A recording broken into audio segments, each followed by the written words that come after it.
à ceux qui ont été choisis selon la préscience de Dieu le Père, par la sanctification de l'Esprit pour obéir à Jésus-Christ, recevoir l'aspersion de son sang, que la grâce et la paix vous soient multipliées. Nous n'avons été sauvés ni en raison d'une valeur intrinsèque, ni à cause de qualités particulières que nous posséderions, mais uniquement à cause du Dieu trinitaire. Au sein de la Trinité, il n'existe ni hiérarchie ni inégalité, car les trois personnes partagent pleinement la même puissance et la même gloire.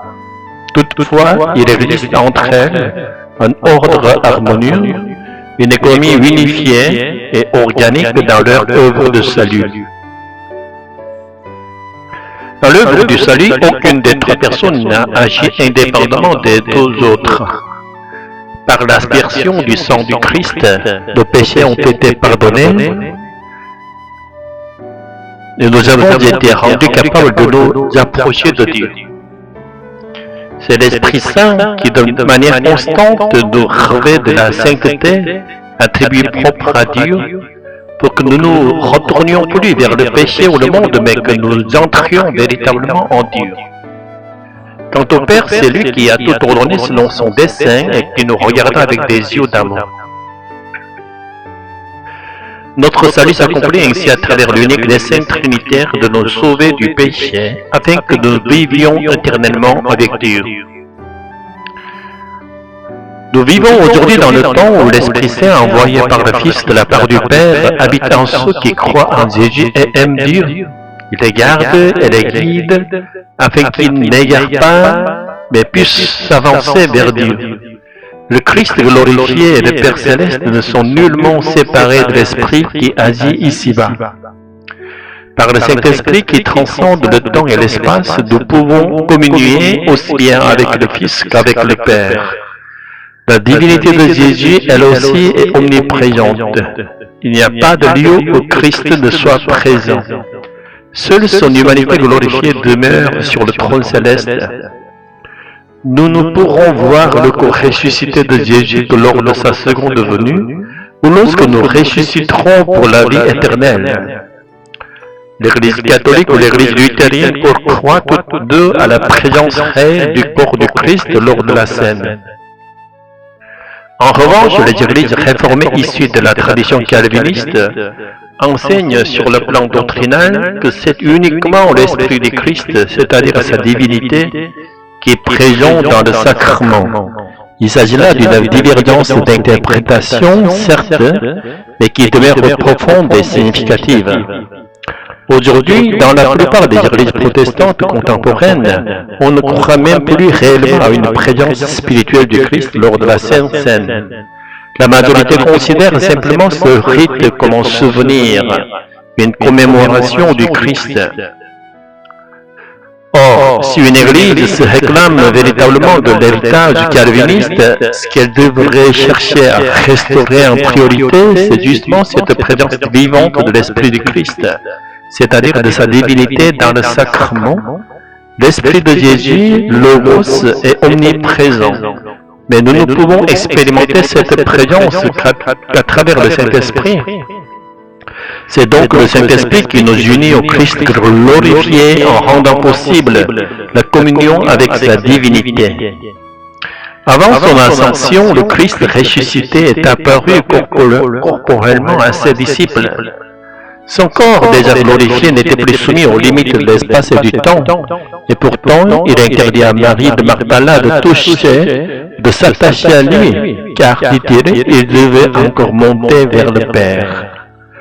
40 jours après la résurrection, lors de l'ascension, Jésus promit qu'il reviendrait dans ce même corps glorifié. Mais en attendant son retour, il annonça qu'il enverrait le Saint-Esprit, le Paraclet, pour poursuivre son œuvre et faire demeurer sa présence auprès des siens.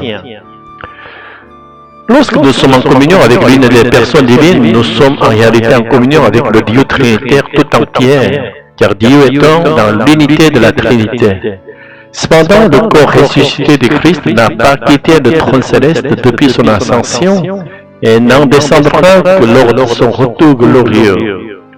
Le Christ, en tant que Logos, est originellement esprit. C'est par l'incarnation qu'il a assumé un corps humain, qu'il a ensuite conservé à travers la résurrection. Ce corps glorifié est encore aujourd'hui préservé. Seul Dieu sait s'il continuera à le conserver après la parousie, lorsque tous seront introduits dans le royaume de Dieu. Ce que nous pouvons raisonnablement déduire, c'est que Jésus conserve encore aujourd'hui son humanité afin d'intercéder en notre faveur auprès du Père. Jusqu'à son retour, le seul moyen par lequel il sera accessible à nous, c'est dans sa divinité, comme esprit, comme Logos. Et même cette communion avec le Christ glorifié ne peut se faire que par le Saint-Esprit.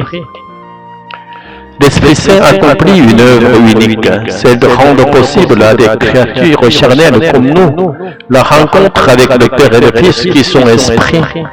C'est précisément cela que l'on appelle la sanctification.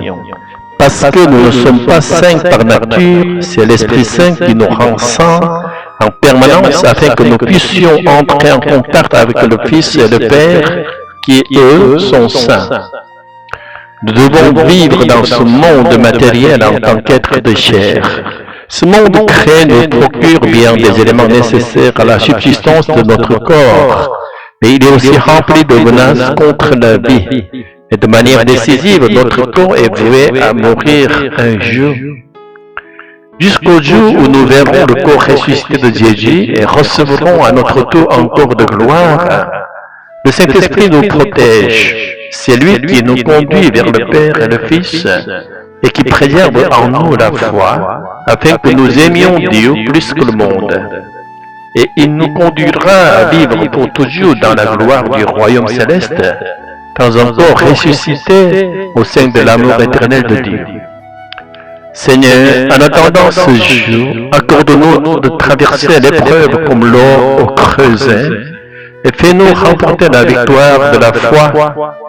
Nous te rendons grâce et dans le Saint-Esprit nous prions le Père au nom de notre Seigneur Jésus-Christ. Alléluia, Amen.